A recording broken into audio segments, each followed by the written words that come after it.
का शयनखंड।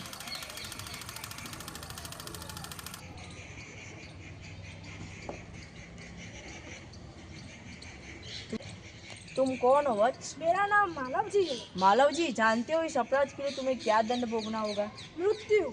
मृत्यु दंड पाने से पहले तुमको मुझे एक बात बतानी होगी। वह क्या है? मालव जी, इस अपराध के लिए तुम्हें मृत्यु दंड भोगना होगा। वो मैं तैयार हूँ। युवक, मुझे मारकर क्या तुम मराठा साम्राज्य के मालिक बनना चाहते थे? नहीं। क्या मैंने तुम्हें कोई मारने की चेष्टा की थी? क्या मैंने राष्ट्र की प्रतिष्ठा पर दब्बा लगाया है? यह सब कुछ नहीं। तो तुम्हारे मन में क्या बात थी? अगर आप जानना चाहते हैं तो सुनिए। मेरे पिताजी आपकी सेना में सिपाही थे। उनको बड़े आज 2 वर्ष हो गए। मैं और मेरी माता केवल 2 प्राणी थे। आज तक हमने कैसे भी करके हमारा गुजारा कर लिया, लेकिन पिछले 3 महीनों से हमें पेट भर अन्न मिलना दुर्भर हो गया है। इस बारे में मैं सोच ही रहा था कि एक सिपाही ने आजकल मुझको कहा, अगर तुम शिवाजी का वध कर दो तो मैं तुम्हें धन दूंगा। इस लालच में आकर मैं तुम्हारा वध करने के लिए आया था, लेकिन उसी वक्त आपकी आंख खुल गई। जब तुम्हें इतना कष्ट था तब तुम मेरे पास क्यों नहीं आई? मेरे आने की आवश्यकता क्यों थी? क्योंकि जब जिस वीर पुत्र ने अपने देश के लिए प्राण न्यौछावर कर लिए, उसका पालन पोषण करने की जिम्मेदारी तो आपकी ही है ना। तानाजी, इस बालक को ले जाकर जेल खाने में बंद कर दो। कल इसे मृत्यु दंड दिया जाएगा। जी महाराज। मृत्यु दंड पाने से पहले मैं एक बात की भीख मांगता हूँ। वह क्या?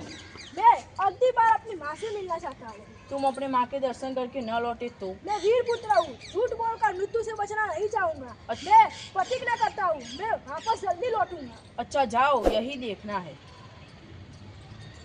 तानाजी, इस बालक में वीरता कूट कूट कर भरी है और ये अपने माता पिता का भक्त भी है। ऐसे ही बालक अपने माता पिता की लाज रखते है। तुम्हारी क्या राय है तानाजी? महाराज, ये आप क्या कहते हैं? मैं तो इसकी वीरता और साहस पर मुग्ध हूँ। तुमने सही कहा, मैं भी इसकी वीरता पर मुग्ध हूँ।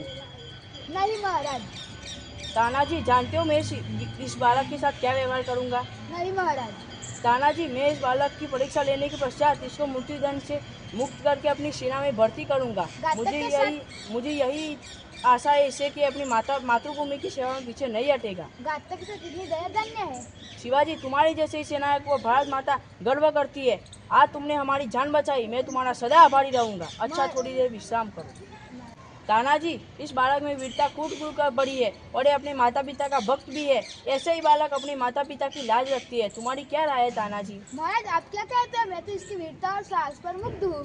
तानाजी, तुम्हारे जैसे सेना नायकों पर भारत माता गर्व करती है। आज तुमने हमारी जान बचाई, मैं तुम्हारा सदा आभारी रहूंगा। महाराज, आप क्या कहते हैं? मैं तो आपका दास हूँ। स्वामी की रक्षा करना दास का ही तो कर्तव्य है। इसमें यहाँ पर होने की क्या बात है? अच्छा, थोड़ी देर विश्राम करो। जो आपने महाराज।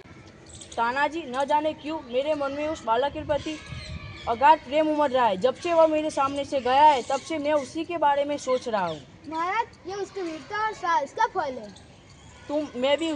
तुम सच कहते हो, मैं उसकी वीरता और साहस पर मुग्ध हूँ। जिस शिवाजी के नाम से पूरी मुगल सेना कांपती है और उसी शिवाजी के नाम सामने इस बालक का इतना साहस। इसमें भी क्या कोई संदेह है? महाराज, आपकी प्रशंसा हो तो मैं अंदर आ सकता हूँ? आ सकते हो, आओ। महाराज, एक बालक आपसे मिलना चाहता, क्या मैं उसे बुला लाऊं? उसे बुला लाओ। चलो। महाराज, आपका अपराधी मृत्युदंड पाने के लिए हाजिर है। वीर पुत्र, तुम इतनी जल्दी कैसे आ गए? आपसे विदा होकर मैं घर पहुंचा। माँ मेरा बहुत देर से इंतजार कर रही थी। उसने मुझको देखते ही गले से लगा लिया। मैंने सोचा उस वक्त में सारी बात कर दूं, लेकिन मेरी हिम्मत न पड़ी। अब मैं आपकी सेवा में हाजिर हूँ। आप जो करना चाहे वो कर सकते हैं, लेकिन मैं अंतिम बार एक बात कहना चाहता हूँ। वीर पुत्र, तुम सचमुच सतीज्ञ पुत्र हो। तुम्हारे जैसे ही बालक अपनी माता पिता की लाज रखते हैं। आप धन्य हैं। वीर पुत्र, जिस प्रकार तुम अपनी माता के दुख से दुखी हो, उसी प्रकार मैं भी रात दिन यही सोच में रहता हूँ कि कब मैं भारत माता का दुख दूर करूँ।